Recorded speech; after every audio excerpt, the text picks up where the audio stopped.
পৃথিবীর নিকৃষ্ট মানুষ ৬ জন, তার ভেতরে এই নরেন্দ্র মোদী একজন। এই লোকটার নাম আমি মুখে নিলে আমার কেমন যেন মনে হয় আরেকবার ওযু করি। এটা টাটকা নির্ভেজাল শয়তান। আমি তার শয়তান দেখিনি কোনোদিন, যদি দেখতাম আমার মনে হয় এরকমই। এই যে এত শয়তানি করতো, শয়তানকেও ছাড়িয়ে চলে গেছে। আর মানুষ এত নিকৃষ্ট হয় কি করে?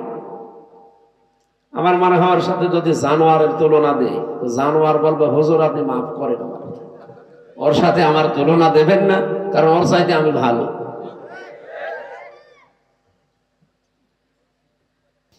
পৃথিবীর ময়দানে আল্লাহ রাব্বুল আলামিন যত স্বৈরাচারের জীবনী আমি পড়েছি, এই মানুষগুলোর বড় ক্ষতি হচ্ছে, ঘৃণা তৈরি করে দেয় সৃষ্টি জগতের ভেতরে তার প্রতি। ২ নম্বরে ওর শেষ ঠিকানা, যেটা জীবনের শেষ দিন পর্যন্ত যখন ভালো হওয়ারও চেষ্টা করে, ওকে আল্লাহ আর ভালো করার রাস্তা রাখে। বাংলাদেশ সহ বিশ্বে এখন বিভিন্ন জায়গায় মুসলমানকে অশান্ত করার জন্য বিভিন্ন জাতি গোষ্ঠী চেষ্টায় আছে। তার ভেতরে অন্যতম এই ভারতের উগ্রপন্থী কিছু হিন্দুরা। এরা যে আরম্ভ করছে আপনারা দেখতে পাচ্ছেন। ১১৫৭ সাল থেকে শুরু করে এই আজকের দিন পর্যন্ত ভারতে প্রায় আমি যতগুলো তালিকা পেয়েছি, যারা শাসন করেছে ৫ বছর ৭ বছর ১০ বছর এভাবে যারা শাসন করেছে, তার ভেতরে ৭১০ বছর একাধারে মুসলমানেরা শাসন করেছিল। এতদিনের ভেতরে কোনো হিন্দু মুসলমানের টার্গেট ছিল না। কি এর আগেও যারা ছিল তাদের দ্বারাও মুসলমানেরা টার্গেট ছিল না। কিন্তু এখন যিনি আছে, পৃথিবীর নিকৃষ্ট মানুষ ৬ জন, তার ভেতরে এই নরেন্দ্র মোদী একজন। এই লোকটার নাম আমি মুখে নিলে আমার কেমন যেন মনে হয় আরেকবার ওযু করি। এটা টাটকা নির্ভেজাল শয়তান। আমি তার শয়তান দেখিনি কোনোদিন, যদি দেখতাম আমার মনে হয় এরকমই। এই যে এত শয়তানি করতো, শয়তানকেও ছাড়িয়ে চলে গেছে। আর মানুষ এত নিকৃষ্ট হয় কি করে? আমার মনে হয় ওর সাথে যদি জানোয়ারের তুলনা দেয়, তো জানোয়ার বলবে হুজুর আপনি মাফ করেন, ওর সাথে আমার তুলনা দেবেন না, কারণ ওর চাইতে আমি ভালো। যাদের শ্রবণ শক্তি আছে, শোনার পরেও তারা না শোনার ভান করে থাকে। যাদের দর্শন শক্তি আছে, এটা দেখার পরেও না দেখার ভান করে থাকে। যাদের হৃদয় আছে, কলব আছে, অন্তর আছে, ভাবার পরেও ভাবে না। আল্লাহ বলেন এগুলো মানুষ বলা ঠিক না। উলাইকা কাল আনআম বাল হুম আদাল। এরা জানোয়ারের চাইতেও খারাপ।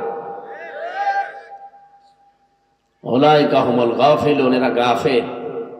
এই জন্য এদের কানে এগুলো হয়তো পৌঁছাবে না, কিন্তু হালকা পাতলা যাদের বিবেকে কাজ করে, তারা এর পেছনে থাকে।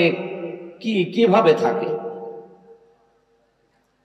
আমাদের বাপদাদা পূর্বপুরুষ যারা, তারা ভারতবর্ষে বহু জায়গা অক্ষ করেছিল।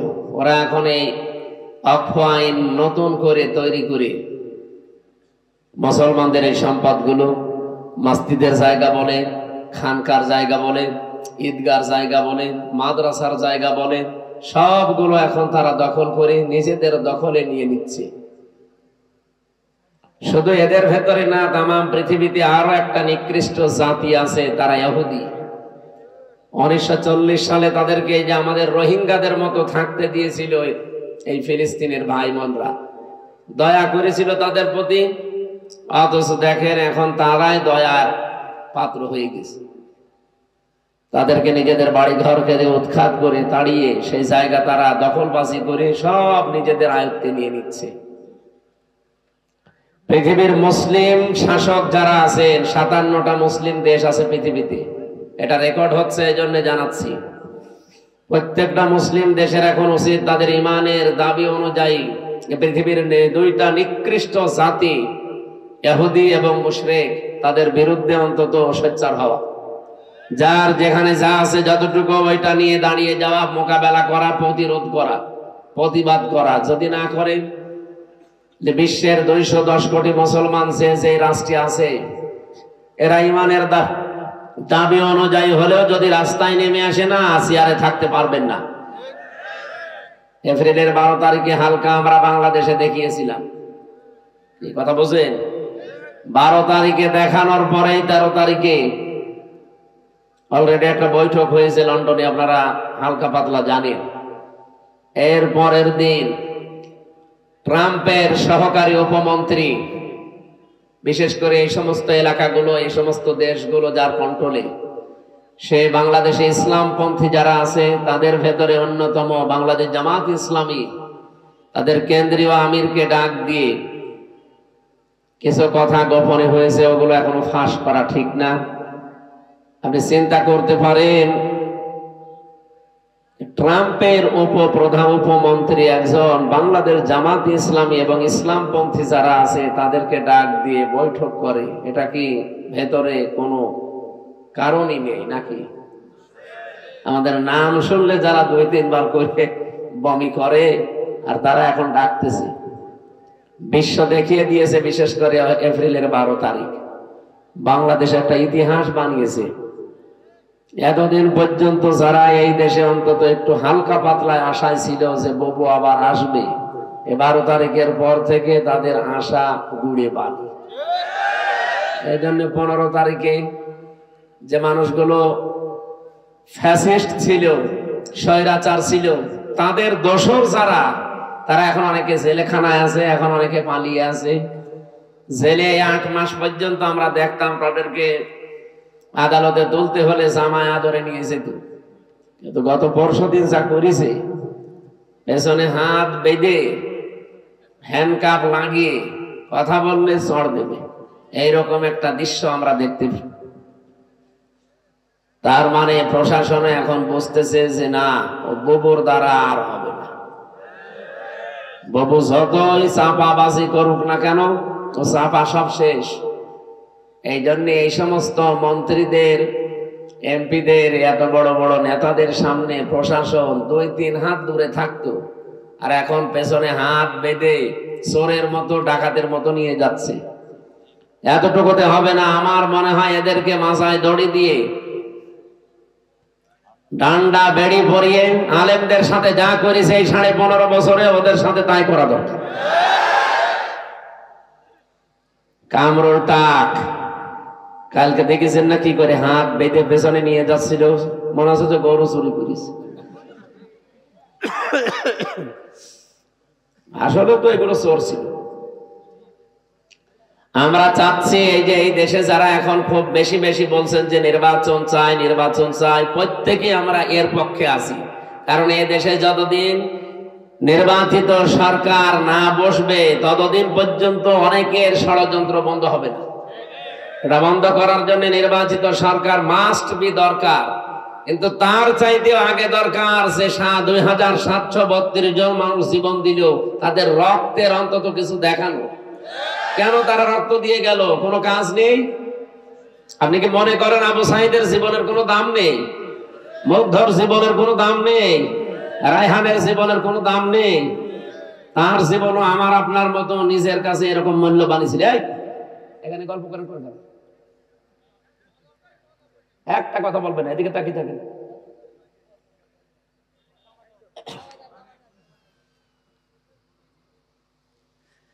তারাও মূল্যবান ছিল, তাদের জীবনও তাদের কাছে আমাদের মতোই মূল্যবান ছিল।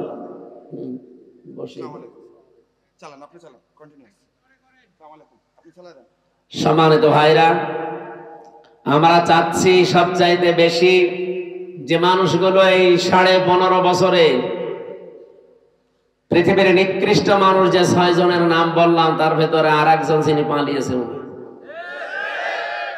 আপনি এখন ইন্টারনেটে সার্চ দেন, 6 জনের নাম আসবে পৃথিবীতে নিকৃষ্ট মানুষ তারা। তার ভেতরে নরেন্দ্র মোদী একজন। আমি নাম নিলাম না, আমাদের দেশেরটা বদনাম হয়ে যাবে, রেকর্ড হচ্ছে তো, ওইটাও একজন।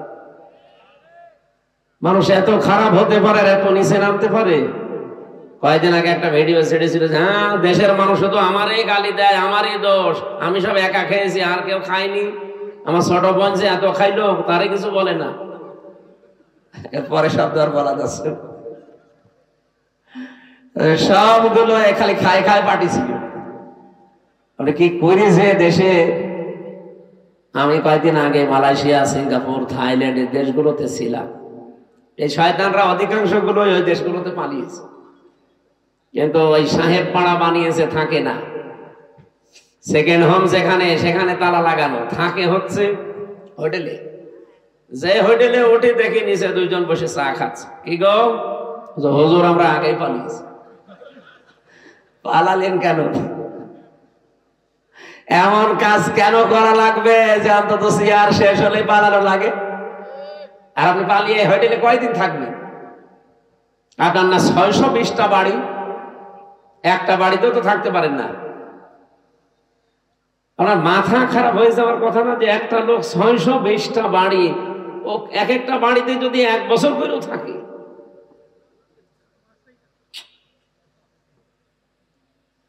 এই টাকাগুলো বাইরের দেশে পাচার না করি, এগুলো যদি বাংলাদেশে কর্মসংস্থান তৈরি করতেন। 36 লাখ যুবক এখন বেকার বাংলাদেশে। এই মানুষগুলো দেখলাম বাইরের দেশে যে রাস্তা ঝাড়ু দেয়, রুটি বানায়, থালা বাসন মাজে, পায়খানা সাফ করে।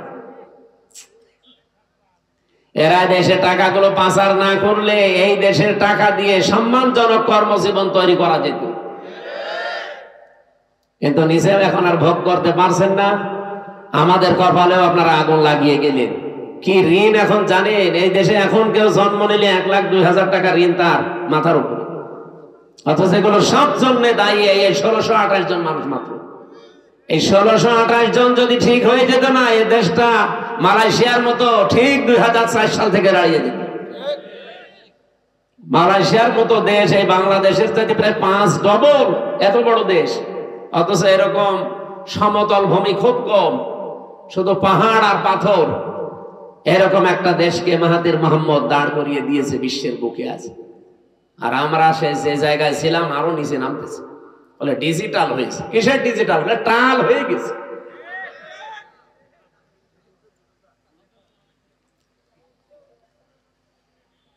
যারা আমরা চাই নির্বাচন কালকে দিয়ে দেন, কিন্তু 1628 জনের একজনও চেয়ারে থাকা যাবে না। যারা জালেম ছিল, জালেমের দোসর ছিল, সবগুলো তাড়াতাড়ি নামিয়ে দেন, নতুন মানুষ ওখানে বসান। এই 15.5 বছরে যারা বৈষম্যের শিকার ছিল, এই মানুষগুলোকে নিয়ে সেখানে বসান। কালকে নির্বাচন দিয়ে দেন, কালকে সুষ্ঠু হবে। 1628 জন কারা? যারা এই 15.5 বছরে এই কাজ কারবার করেছিল। এই শুধু নাটোরের জেলার ডিসি গেছে কুষ্টিয়ায়, কুষ্টিয়ারটা এসেছে কুড়িগ্রাম, কুড়িগ্রামেরটা চট্টগ্রাম, এই পাল্টিয়েছে। এখনো পর্যন্ত জালেমদের যতগুলো বিচারপতি, জজ, সব তারাই আছে প্রায়। এগুলোকে আপনি মনে করেন যেগুলো মানুষ ছিল? এই কালকে একটা বিচারপতির ভিডিও দেখছিলাম, ও এখনো পর্যন্ত হাসিনার গুণগান গায়। ওর নাম হচ্ছে শেখ আহমেদ জমাদার। আমার মনে হয় ওরা যদি কুকুরও দেখে, কুকুরও ঘৃণা করবে। পৃথিবীতে স্বৈরাচার যারা হয়ে যায় তাদের কয়েকটা ক্ষতি সামনের সম্ভাবনা দেখা দেয়। তার 1 নম্বরে পৃথিবীর প্রত্যেকটা সৃষ্টির ভেতরে আল্লাহ একটা ঘৃণা তৈরি করে দেয় তার প্রতি। আপনি তামাম দুনিয়া এখন খোঁজ নিয়ে দেখেন, দুনিয়াতে যারা এখনো স্বৈরাচার আছে তাদের প্রতি শুধু আমরা না, পৃথিবীর যত সৃষ্টি আছে সবার ভেতরে ঘৃণা তৈরি করে দিয়েছে কে? বলেন। 2 নম্বরে ওরা যখন মারা যাবে দুনিয়া থেকে, ওদের জীবনের কোনো ভালো কাজ আল্লাহ কবুল করেনি, আর সর্বশেষে যদি ভালো হতেও চায় আল্লাহ সেই লাইন বন্ধ করে দেয়। আপনি ফেরাউনের দিকে তাকানো, কিন্তু শেষ কথা এটা বলেছিল, আন্নাহু লা ইলাহা ইল্লাল্লাযী আমানাত বিহি বানু ইসরাঈল ওয়া আনা মিনাল মুসলিমিন। আমি ঈমান আনলাম ওই আল্লাহর উপরে যার উপরে বনি ইসরাঈলরা ঈমান এনেছে, আমি তো মুসলমান। এরপরও ফেরেশতারা আমারে পানির ভেতরে চুবাই কেন? পৃথিবীর ময়দানে আল্লাহ রাব্বুল আলামিন যত স্বৈরাচারের জীবনী আমি পড়েছি, এই মানুষগুলোর বড় ক্ষতি হচ্ছে ঘৃণা তৈরি করে দেয় সৃষ্টি জগতের ভেতরে তার প্রতি। 2 নম্বরে ওর শেষ ঠিকানা, যেটা জীবনের শেষ দিন পর্যন্ত যখন ভালো হওয়ারও চেষ্টা করে, ওকে আল্লাহ আর ভালো করার রাস্তা রাখে। এই লোকটা সর্বশেষ বলেছিল যে আমি ঈমান আনলাম, এরপরও ফেরেশতারা আমার এভাবে পানিতে চুবায়। আল্লাহ রাব্বুল আলামিন ডাক দিয়ে বলেন, আল আন, এখন, আকাদ আসাইতা ক্বাবলু ওয়া কুনতা মিনাল মুফসিদিন, এর আগে তুমি বড় সন্ত্রাসী ছিলে, স্বৈরাচার ছিলে, ফ্যাসাদকারী ছিলে, জমিনে তোমার জন্য আমার বান্দা বান্দিরা আতঙ্কে ছিল। এখান থেকে আমি তাফসিরে ফি জিলালিল কোরআনে পড়েছি, পৃথিবীতে কোনো মানুষের কারণে যদি আল্লাহর সৃষ্টি জগৎ আতঙ্কিত হয়ে যায়, ওই লোকটাকে আল্লাহ সবচাইতে বেশি ঘৃণা করে। এটা 15.5 বছর এটা বেশি ছিল। এমন এমন মানুষ আমরা দেখেছি যাদের জন্য মানুষেরা আতঙ্কগ্রস্ত ছিল। কি, আমি তো নাটোরের খবর খুব বেশি জানি না, কিন্তু শিমুল সাহেবের জানি। ওনার নাম শুনলে মানুষ আতঙ্কিত হয়ে যেত। কি জানি না, কিন্তু ভেতরে অবশ্যই এরকম কিছু আছে। দলু সাহেবের মতো মানুষটা ওনার সাথে পেরিয়ে দেয়নি। আপনি চিন্তা করতে পারেন, দলু বাংলাদেশে যদি 20 জন থাকে তার ভেতরে একজন অন্তত, আর সে পর্যন্ত এর সাথে পারে না। তার মানে এই লোকটা কি আপনারা নিজেরাও ভালো জানেন। ইন্নামা নুমলি লাহুম লিয়াজদাদু ইসমা, মানুষ যখন পাপ করতে করতে সীমা ছাড়িয়ে যায়, আল্লাহ পাক বলেন আলাহুম আযাবুম মুহিন, তার জন্য অপমানজনক নেককার শাস্তি, নেককার অপমানজনক শাস্তি আমি একটার পর একটা রেডি করে রাখি। কোরআনের 2টা আয়াত আমার কয়েকদিন আগে আমার নজরে এসেছে। এর আগে আমি বহুবার পড়েছি, কিন্তু এইটা এইভাবে যে আছে আমি জানতাম না। বাংলাদেশ সহ বিশ্বের যতগুলো দেশে আমার নিয়ে গেছে, আমি যেহেতু একটা বড় গ্রুপে ছিলাম, আকিজ গ্রুপে, ইনাদের মাধ্যমে বিশ্বের বহু দেশে আল্লামা সাঈদের মতো আল্লাহ রাব্বুল আলামিন ওনাদের ওসিলায় কোরআনের দাওয়াত নিয়ে যতগুলো দেশে গেছি, যতগুলো আন্তর্জাতিক সেমিনারে, বিশ্ববিদ্যালয়ে, আমি এই আয়াতটা আমার নজরে এতদিন হাজার হাজার বার পড়েছি, কিন্তু না, এখন আমার কাছে এই তথ্যগুলো আসার পর একটা আশা সঞ্চার হয়। সূরা আলাম নাসর 5 এবং 6 নম্বর আয়াত একটু ভালো করে শুনেন, দেখেন আপনার কাছে একটা অন্যরকম অনুভূতি আসবে। কোরআনের কথা কোনো মিথ্যা নেই, 100% সত্য, নাকি 98%? আল্লাহ পাক বলেন, ফাইন্না মাআল উসরি ইসরা, ইন্না মাআল উসরি ইসরা, 2 বার রিপিট করলেন। আর উসরুন মানে কষ্ট। এই শব্দের আগে আল্লাহ পাক দিয়েছেন আলিফ লাম। কোন শব্দের আগে আলিফ লাম আসলে 4টা অর্থ বের হয়। 1 নাম্বার, এটা নির্দিষ্ট করার জন্য, এটা মারেফা। এর আগে আল্লাহ মা দিয়েছে, এর আগে ইন্না দিয়েছে, এর আগে ফা দিয়েছে।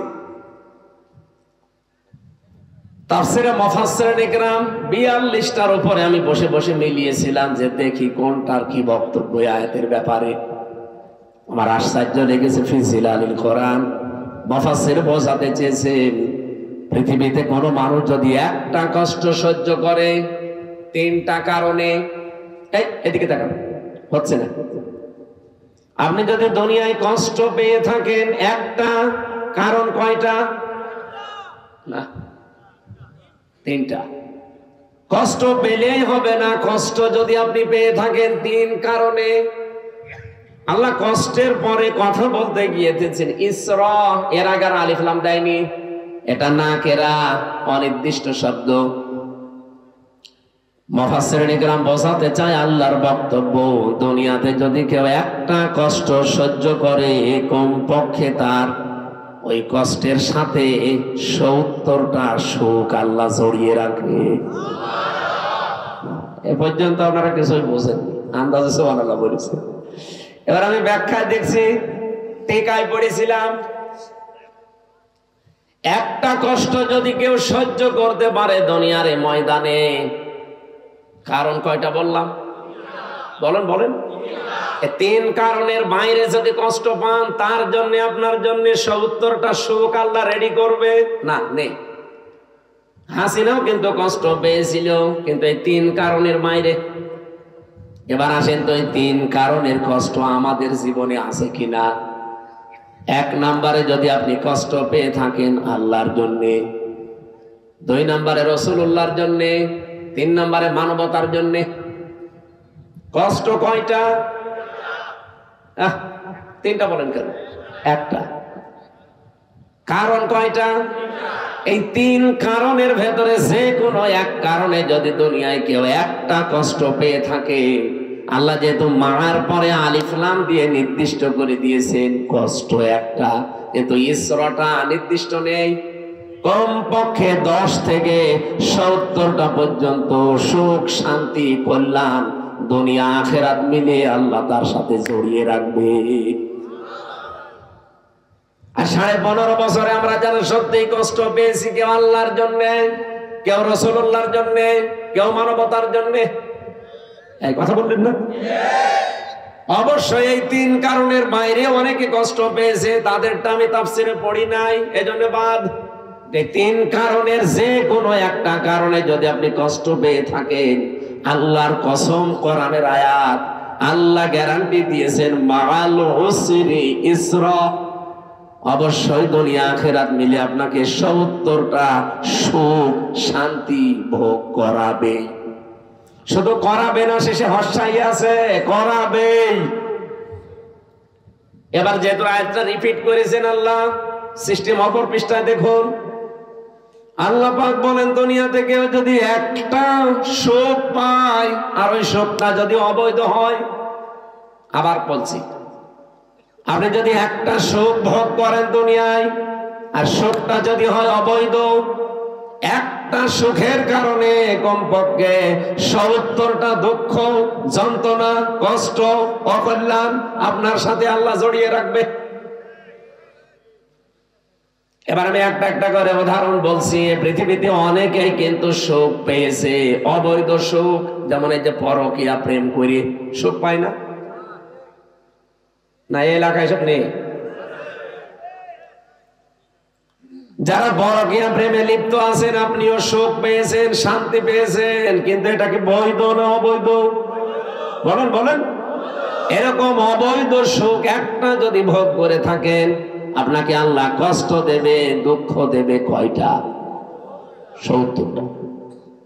আমি এবারে নিলাম, এই 15.5 বছরে যারা ক্ষমতায় ছিল, বৈধ ভাবে না অবৈধ? তাহলে সুখ তারা পায়নি? বলেন বলেন। যত সুখ পেয়েছে সব বৈধ সুখ না অবৈধ? আপনি এবার হাসিনা থেকে শুরু করে যারা ছিল বলেন, এই 15.5 বছরে যদি অন্তত 50টা সুখ পেয়ে থাকে, আমি কি সুখের নামগুলো বলবো? আরে সুখের নাম বলার দরকার কি? আপনি তো সুখ পেয়েছেন, বাবা শাহজালাল সব হালাল করে নিয়েছিলেন। যেটা আপনার না, জোর করে সেটা আপনি দখল করে নিয়েছিলেন। নবীজির হাদিস আমি পড়েছিলাম প্রথমে, এটা হযরতে আবু যর থেকে বর্ণিত। বিশ্ব নবী বলেন, মানিদ্দাআ মা লাইসা লাহু ফালাইসা মিন্না ওয়ালিয়াতাবাব্বা মাকআদাহু মিনান নার। মুসলিম শরীফের হাদিস। এদিকে তাকান। 1 নম্বরে নবীজি বলেন, দুনিয়ার এই ময়দানে যেটা তোমার না, জোর করে যদি ওটা কেউ জোর জবরদস্তি করে দখল করে নেয়, 2টা শাস্তি তার জীবনে মাস্ট বি হবে। 1 নম্বরে ওই দিন থেকে ফালাইসা মিন্না, ও আমার উম্মত থেকে বের হয়ে গেছে। 2 নম্বরে ওয়ালিয়াতাবাব্বা মাকআদাহু মিনান নার। আল্লাহ পাক বলেন, নবীজি বলেন, এটা মুসলিম শরীফ যে নবীজির কথা, ও নিজের জায়গা যেন জাহান্নামে একটা লিখে বরাদ্দ করে রেখে দিয়েছে। হ্যাঁ, এখানে হাদিসের ব্যাখ্যায় মুহাদ্দিস যারা, তারা ব্যাখ্যা করতে গিয়ে দিয়েছেন, যে জিনিস আপনার না, ওইটা যদি আপনি আবার নিয়ে নেন, আপনার জন্য এই 2টা শাস্তি। কিন্তু আপনার জিনিস যদি কেউ দখলে রাখে, ওইটা যদি আপনি ফেরত নেন, এটার জন্য আপনার ওই 2টা শাস্তি নেই। বোঝেননি? আমি জানি না।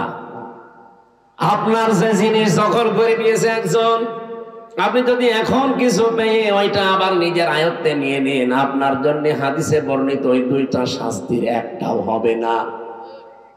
কিন্তু যে জিনিস আপনার না জোর করে যদি আপনি নিজের দখলে দুনিয়ায় নিয়ে নেন, আপনি ওই দিন থেকে নবীর উম্মতের বাইরে চলে গেছেন। আপনি নামাজ পড়তে পারেন, রোজা রাখতে পারেন, হজ করতে পারেন, কিন্তু নবীর উম্মত আপনি আর নেই। হ্যাঁ, কিন্তু ওটা যদি আপনারই ছিল, দখল করেছিল একজন, সেটা আপনি আবার ফেরত পেয়েছেন, আপনার জন্য শাস্তি না? এই বাংলাদেশে অনেকের নামে আমরা দেখি খালি চাঁদাবাজির কথা শুনলে, একজনের জিনিস নিয়ে নিয়ে এটা শুনলে খালি এক দলের প্রতি আর এক দলের প্রতি এই যে কাদা ছোড়াছড়ি চলছে। আরে ভাই, আপনাকে আগে বাস্তবতা বোঝা লাগবে। যে লোকটার কাছ থেকে 15.5 বছরে আপনি কত কিছু নিয়েছেন, নিজের বিবেককে জিজ্ঞাসা করেন। এই মানুষগুলো যদি এখন সেগুলো ফেরত পায়, ফেরত নিয়ে নেয়, সে তো আর জোর জবরদস্তি করে নিয়ে নি, তার নিজের জিনিস সে নিয়েছে। এরকম কিছু যদি হয়ে থাকে তাহলে হাদিসের এই দুইটা শাস্তি তার জন্য না। আমি আবার বলছি, আমি নিজে একজন ভিকটিম। এই 15.5 বছরের ভেতরে, বিশেষ করে 3 বছর জেলে থাকাকালীন, আমার বাবার বৈধ সম্পদ, এবং আমি চাকরি করতাম আকিজ গ্রুপে, খতিব ছিলাম, সেখান থেকে তারা অবৈধভাবে বহু টাকা এমনিতেই নিয়েছিল। নাকি আমার কাছে টাকা পাইতো? বলেন। আমার ধরার পরে বলেছিল 50টা মামলা দেব, এক্ষুনি 10 লাখ টাকা দেওয়া লাগবে। বাবা তো গ্রাম্য মানুষ, জমি জায়গা বিক্রি করে যা তা করে ওরে 8 লাখ সঙ্গে সঙ্গে দিয়েছিল। ও শয়তান, তারপরও আরেকটা মামলা দিয়েছে। এভাবে খেপে খেপে বাবার কাছ থেকে প্রায় 32 লাখ টাকা নিয়েছে। আকিজ গ্রুপের কাছেও নিয়েছে প্রায় 30-32 লাখ। 3 বছরে বলেন তো, এত টাকা যারা নিল, ওই টাকার মালিক তো তারাই, আর ওগুলো বৈধ মালিক। এখন যদি ওই টাকাগুলো আমি ফেরত চাই, আমার অন্যায় হবে, কারণ জিনিস তো আমারই। আপনি তো জোর করে জবরদস্তি করে উল্টাপাল্টা মামলা দিয়ে টাকাগুলো নিলেন। এখন আপনার বিরুদ্ধে মামলা দিলে ওই টাকা যদি সরকার আমারে ফেরত দেয়, আমার দোষ কিসের? আমার জিনিস আমি ফেরত পেয়েছি।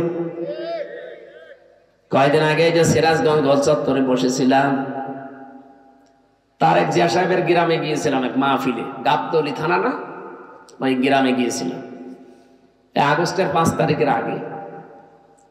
স্টেজ থেকে তাড়তে তাড়তে মাঠের ভেতরে ওসি সহ আমারে প্রায় 1-1.5 কিলোমিটার দাঁড়িয়েছে, পা মা কেটে ওই দিন আমার গাড়িটা ড্রাইভারটা ধরে আটকে রেখে দিয়েছিল। পরবর্তীতে যাদের পাঠালাম তাদের বলেছে টাকা দিতে বলেন। কিসের টাকা?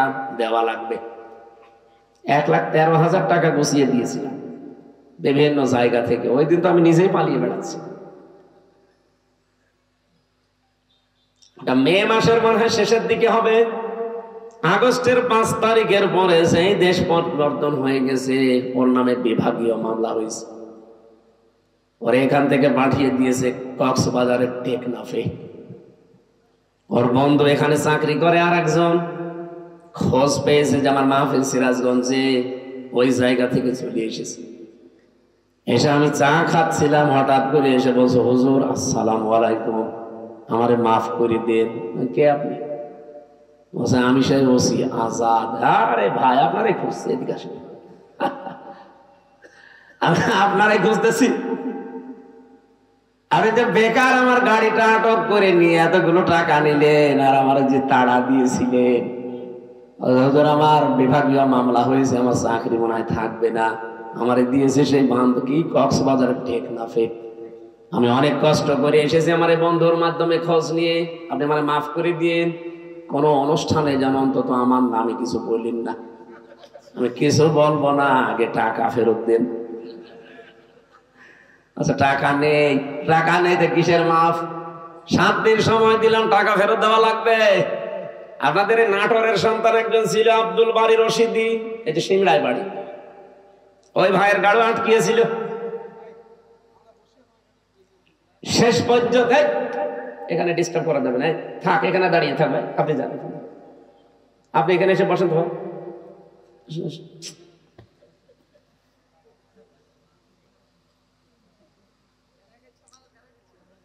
কথা বলা যাবে না ভাব।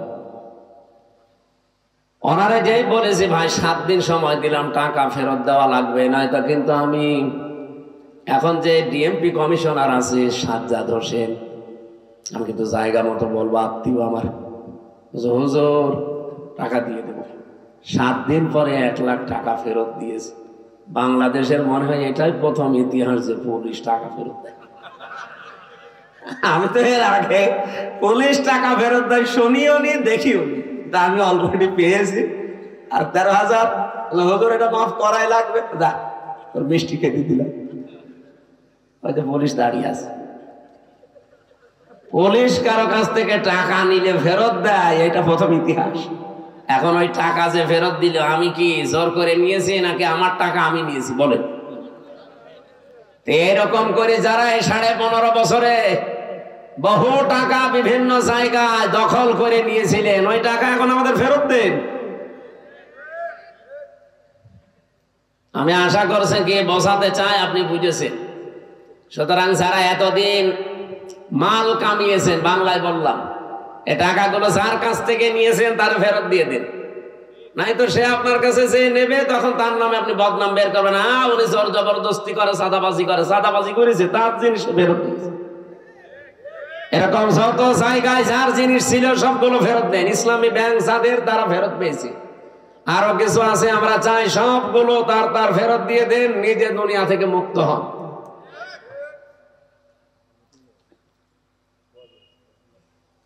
একজন ওসিকে পেয়েছিলাম জেলখানায়, আমি তো ফাঁসির কন্ডেম সেলে থাকতাম সব সময়।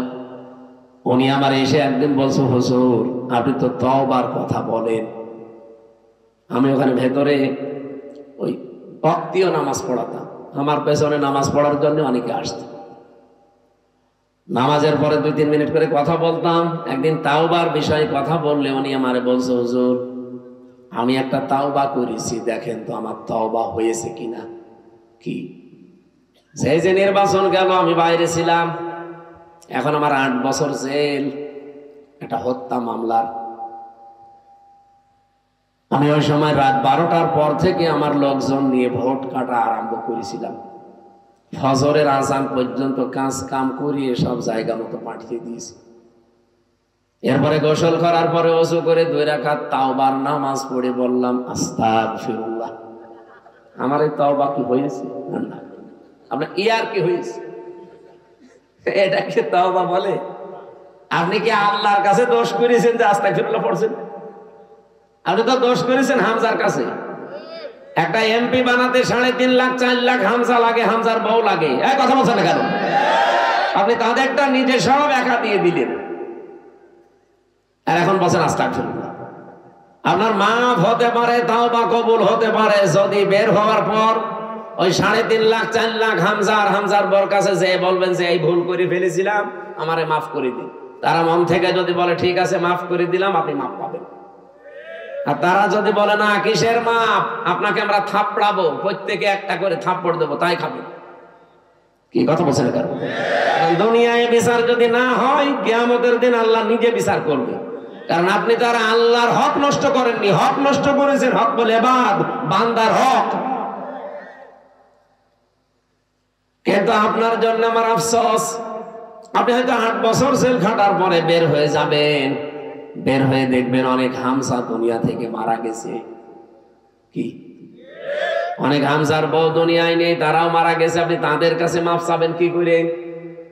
এটা আপনার জন্য সবচাইতে বড় ভয়ঙ্কর বিষয়। 15.5 বছরে যারা অবৈধ সুখ পেয়েছেন, একটা আপনার জন্য 70টা অপমান অপেক্ষা করছে। এই কথা বলে ঢাকা, আমি এটা বানিয়ে বলছি।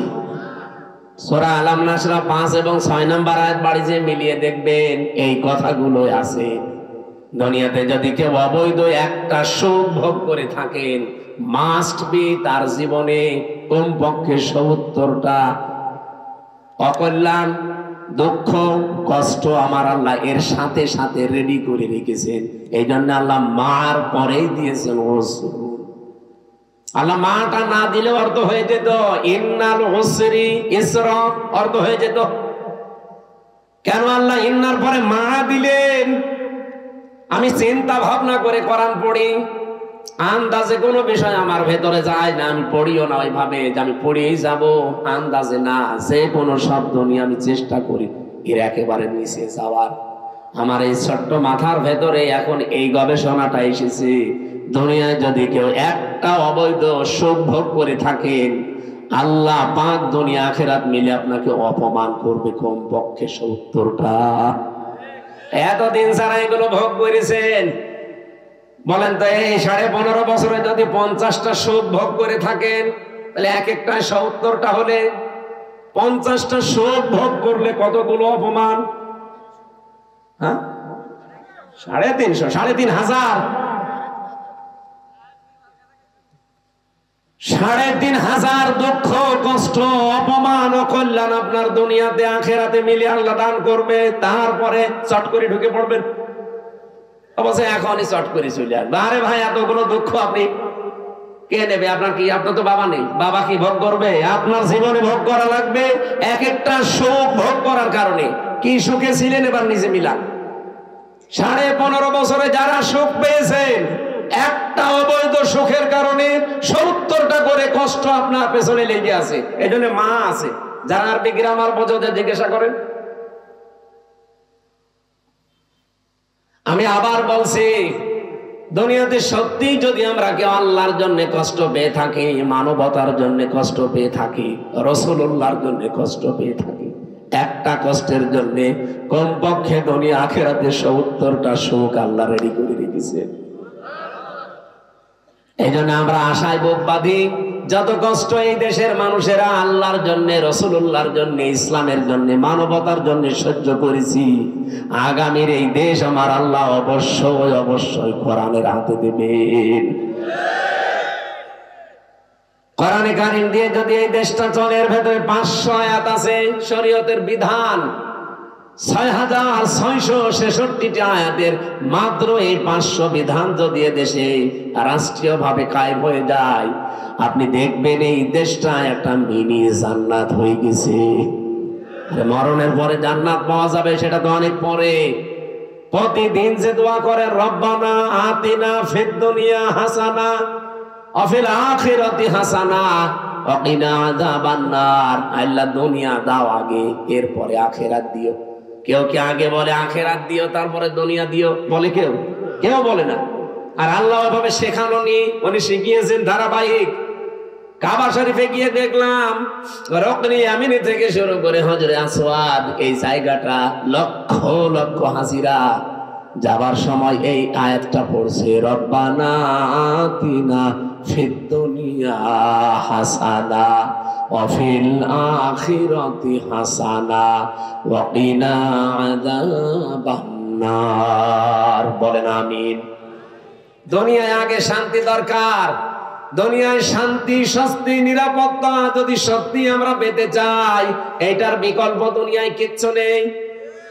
কারণ বহু মানুষ চেষ্টা করেছে এর আগে, এটা বাদ দিয়ে শান্তি দিতে পারে নাই। আপনি তাকান এই পৃথিবীর দিকে, কত মানুষ শান্তি দেওয়ার জন্য চেষ্টা চালিয়েছে, কিন্তু কাঙ্ক্ষিত মানের শান্তি দিতে পারে নাই। উন্নত দেশগুলোতে আপনি মনে করেন খুব শান্তিতে আছে, কোরআনের আইন বাদ দিয়ে না। আমি বাইরের দেশগুলোতে, আমাদের নরসিংদীর বাবরহাটের মতো শান্তি পাইনি। রাত 8টা, 8:30টার পরে বড় বড় মার্কেট গুলো, শপিং মল সব বন্ধ করে দেয়, কারণ নিরাপত্তা দেওয়ার মতো তাদের হাতে কোনো মাল ম্যাটারেস নেই। এত পাহারাদার, এত উন্নত প্রযুক্তি, এইটা যদি থাকে, তারপরও তো বাংলাদেশে এটা এখন নেই। মানে নরসিংদী বাবরহাটে রাত 12টা, 1টা, 2টা নেই, দেখেন মানুষ কিভাবে ব্যবসা করছে। হযরত ওমর জানিয়েছিলেন, কোরআনের 500 আইন যদি পৃথিবীতে কায়েম হয়ে যায়, হাজরে আসওয়াদ থেকে হাজরা মাউত পর্যন্ত, সানাই থেকে হাজরা মাউত, এ বিশাল রাস্তা, একজন সওদাগর লক্ষ লক্ষ টাকার মালামাল নিয়ে চলতে থাকবে, একজন যুবতী মেয়ে পোড়া শরীরে গহনা গাঁটি নিয়ে চলতে থাকবে, ওর মনের ভেতরে একটা ভয় কাজ করবে না, শুধু আল্লাহর ভয় বাদে অন্য কারো।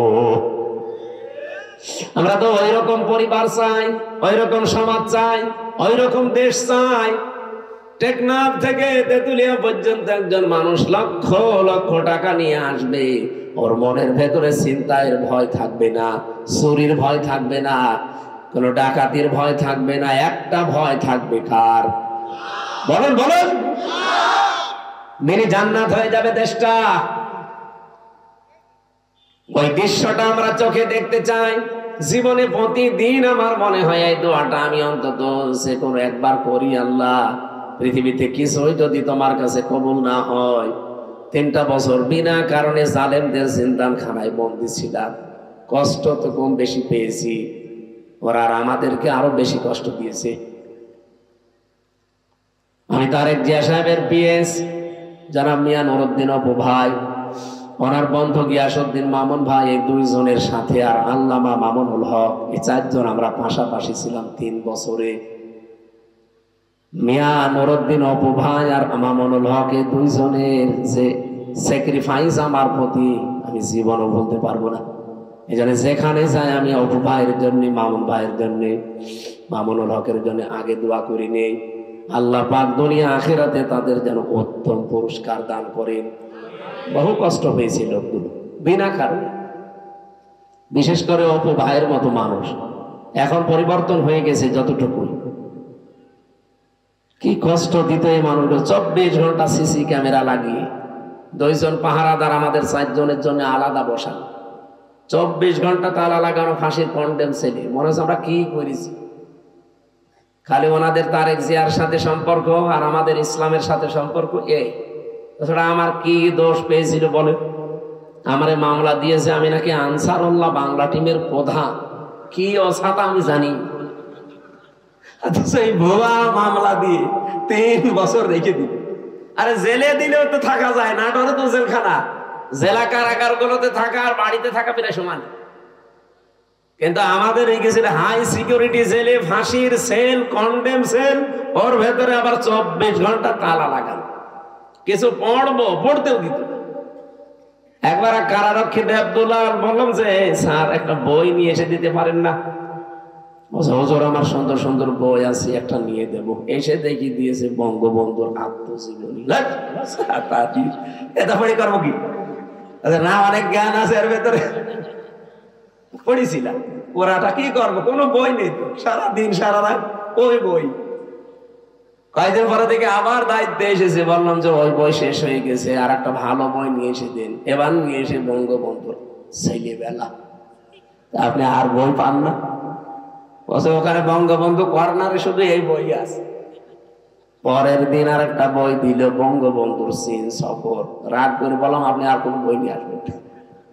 আপনি যদি পারেন, হিন্দু মানুষ তো আপনার কাছে তো বলি লাভ নেই, কোন মুসলমান কারারক্ষী অন্তত দায়িত্বে আসুন। আশরাফুল বলে একজন আসলো, ওর এখানে নাম লিখা, মনে করলাম যাক, এরা আর কিছু না, হালকা পাতলা ইমান তো আছে। বললাম যে ভাই আপনি একটু তাফসীর নিয়ে এসে দেন তো। সারাদিন এই বসে থাকা, 24 ঘন্টা তালা লাগা, আপনি তো একটু সূর্যের আলো নিতে দেন না। আল্লাহর ইশারা 2টা তাফসীর নিয়ে এসেছে দেখি, ফিজিলালিল কোরআন আর তাফহিমুল কোরআন। এই পৃথিবীতে 42টার উপরে তাফসীর আছে, সবচাইতে বেশি আমি ভালোবাসি এই 2টা তাফসীরকে, আর আল্লাহ মিলিয়ে দিয়েছে এই 2টাই। ওখান থেকে বসে বসে যতগুলো বিষয় আমি নোট করেছিলাম, ওরা তো লিখতে দেয়নি, ভালোভাবে চুরি করে করে যা করেছিলাম ওইটা আজকের তেলাওয়াতকৃত আয়াতের ভেতরে হালকা আছে। আমার এবার কোরআন থেকে আরম্ভ করি নাকি কষ্ট হয়ে যাচ্ছে, একটু বেশি সময় হয়ে গেল। জবান খুলে সূরা মুলকের 2 নাম্বার আয়াত, মাত্র একটা আয়াত পড়েছি। এ মাথার ভেতরে আয়াত নিয়ে যত কথা সাজানো আছে, সারা জীবন যদি বলা যায় তাও শেষ হবে না, এত কথা আছে আয়াত। আমরা তাফসীর আকারে পড়বো এবং তাফসীর আকারে বলবো ইনশাআল্লাহ। জবান খুলে কোরআনের সোনালী আয়াত পড়েন। আউযু বিল্লাহি মিনাশ শাইতানির রাজিম। বিসমিল্লাহির রহমানির রহিম।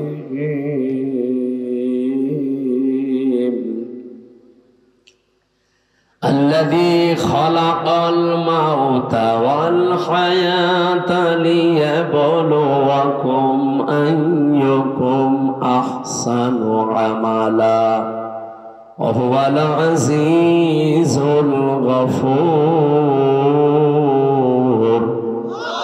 সাদাকাল্লাহুল আযীম। কোন সূরা জানো? মুলক। মুলক মানে রাজত্ব। মুলক মানে আমরা যাই ভাবি, যাই করি না কেন, যাই চিন্তা ভাবনা আমাদের থাক, বিভিন্ন রাজনৈতিক দল করার কারণে আলাদা চিন্তা ভাবনা থাকতে পারে, কিন্তু রাজত্বের আসল মালিক কিন্তু আল্লাহ। এটা আপনাকে বিশ্বাস করা লাগবে। যদি এর ভেতরে অন্য কেউ ঢোকে, আপনি মুশরিক। এই কথা বলেন, রাজত্বের মালিককে ক্ষমতায় পৃথিবীতে কেউ দিতে পারবে না। আপনাকে ক্ষমতায় দিতে পারবে শুধুমাত্র আমার আল্লাহ। আপনার যদি অন্য কোনো বিশ্বাসের ভেতরে ঢোকে যে না আমেরিকা আমারে পারবে, ভারত আমারে পারবে, জনগণ আমারে পারবে, আল্লাহর কসম আপনার ঈমান শেষ, আপনি মুশরিক হয়ে গেছেন। কিয়ামতের দিন আমল আখলাক যদি মানুষের কমও থাকে, কিন্তু ঈমানটা যদি তার নির্ভেজাল থাকে, আমার আল্লাহ তারে মাফ করে দেবে। আমল আপনি গাড়ি গাড়ি করেছেন, কিন্তু ঈমানের ভেতরে যদি ভেজাল থাকে, ওয়াকাদিমনা ইলা মা আমিলু মিন আমালিন ফাজআলনাহু হাবাআম মানসুরা। এই পৃথিবীতে কোন মানুষ যদি শিরিক যুক্ত আমল নিয়ে আল্লাহর কাছে হাজির হয়, যে এই দেখেন ওর আমলটা দেখার পরে আল্লাহ ধুলি কণার মতো ওর মুখের উপর নিক্ষেপ করবে। আল্লাহর এক বান্দা এই আয়াতটা নিয়ে চিন্তা করছিলেন। এক বাজারে গেছে বাজার করার জন্য, হঠাৎ বাজারওয়ালা দোকানদারকে 100 টাকার একটা নোট দিয়ে বাজারগুলো সদাইগুলো দিয়ে দেন। অনেকটা এভাবে উলট পালট করে বলছে, হুজুরে টাকা চলে না, অচল টাকা। এর মাঝে যে একটা দাগ থাকার দরকার ওটা নেই, এটা জাল টাকা, ভেজাল, আপনি নিয়ে যান, অন্য সময় দিয়ে যাবেন। যেই বলেছে এটা জাল অচল, উনি সেন্সলেস হয়ে গেছে। লোকজন এসে বলেছে দোকানদার এই লোকটাকে মেরেছেন, বলছে না ওর হুঁশ ফেরান। পানি দিয়ে বাতাস দিয়ে যখন হুঁশ ফিরিয়ে এসেছে, পরে জিজ্ঞাসা করছে ভাই আপনি অজ্ঞান হয়ে গেলেন কেন? লোকটা বলছে দেখেন ওকে আমাকে কিচ্ছু বলে নাই, মারিও নাই, বকাবকিও করে নাই, শুধু টাকা দিয়েছিলাম। টাকাটা উলট পালট করে বলছে এটা জাল টাকা, অচল, চলে না। আমার জীবনে একটা ধাক্কা লেগেছে যে আমারও তো একটা টাকার নোট আছে, তার নাম হায়াত। তার নাম কি বলেন বলেন? আমার তেলাওয়াত কিন্তু আয়াতের দ্বিতীয় শব্দই কিন্তু এটা, আল্লাযী খালাকাল মাউতা ওয়াল হায়াতা। আল্লাহ বলেন আমি তোমাদের মউত আর হায়াত বানিয়েছি। লোকটা ডাক দিয়ে বলছে আমার একটা হায়াত আছে, একটা নোট আছে টাকার, তার নাম এই 50, 60, 70 বছরের হায়াতের জিন্দেগি। আমি যদি এখনই মারা যাই, রব্বুল আলামিন যদি আমার হায়াতটা হাতে করে বলে বান্দা এটা অচল, চলে না।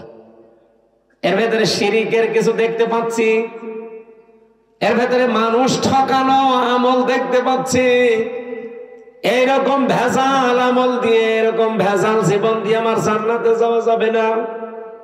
এই চিন্তা করে আমি সেন্সলেস হয়ে গেছি। ও নাটোরবাসী, আমরা কোথায় আছি বলেন তো? তারাও তো মানুষ ছিল।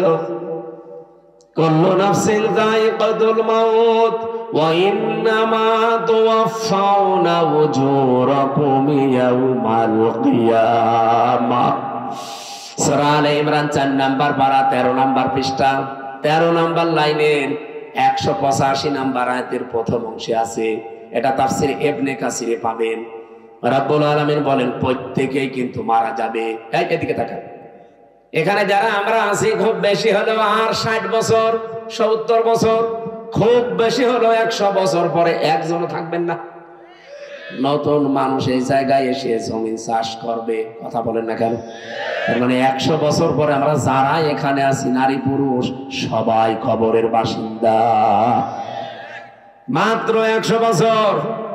আর যদি 200 বছর পরে আপনি এই নাটোরের এই জাঠিয়ান এলাকায় এসে যদি বলেন এই বাড়ি আমার, ওই বাড়িতে ওই সময় যারা বসবাস করবে তারা আপনাকে চেনে না কি? আর আপনিও তাদেরকে চেনেন না। কিন্তু বাড়ি ঘর আপনার, আপনি চিনতে পারছেন। এখন এসে যদি বলেন এই বাড়ি আমার, আল্লাহর কসম আপনাকে ঢুকতে দেবে না। আমি আমার নিজেরটা বলছি, এই যে কোরআন আমার সামনে, আমি জেলখানায় গিয়ে এগুলো আরো বেশি উপলব্ধ করতে পেরেছি, কারণ একা একা থাকতাম। আমার বাবার নাম রিয়াজউদ্দিন, তার বাবার নাম জাহান আলী, তার বাবার নাম নওয়াজ আলী। এরপরে আমি আর চিনি না, সত্যি কথা বলছি, এর পরের পুরুষ আমি আর চিনি না। আর আমি নওয়াজ আলীকে দেখি নাই, আমি জাহান আলী পর্যন্ত দেখেছি। এখন এই নওয়াজ আলীর বাবা মাত্র ৭০-৭২ বছর আগে মারা গেছে। এই লোকটা এখন যদি এসে বলে কুষ্টিয়ায় এই ২ তলা বাড়ি আমার, এই ভিটা আমার, ওর দাঁত মুখ খুলে ফেলবো না। ভণ্ডামি করা যায় কত? কিসের নওয়াজ আলীর বাবা আপনি? আমি তো নওয়াজ আলীকে চিনি না। এক কথা বলছেন না কেন? বলেন তো, আমার বাবা রিয়াজউদ্দিন, জাহান আলী, নওয়াজ আলী, তারপরে আমি চিনি না। আমি তাও ৩ পুরুষ পর্যন্ত বললাম। এ ভাইরে জিজ্ঞাসা করি তো, ৩ পুরুষও পারবে না? খুব 2টা পারবে মনে হয়।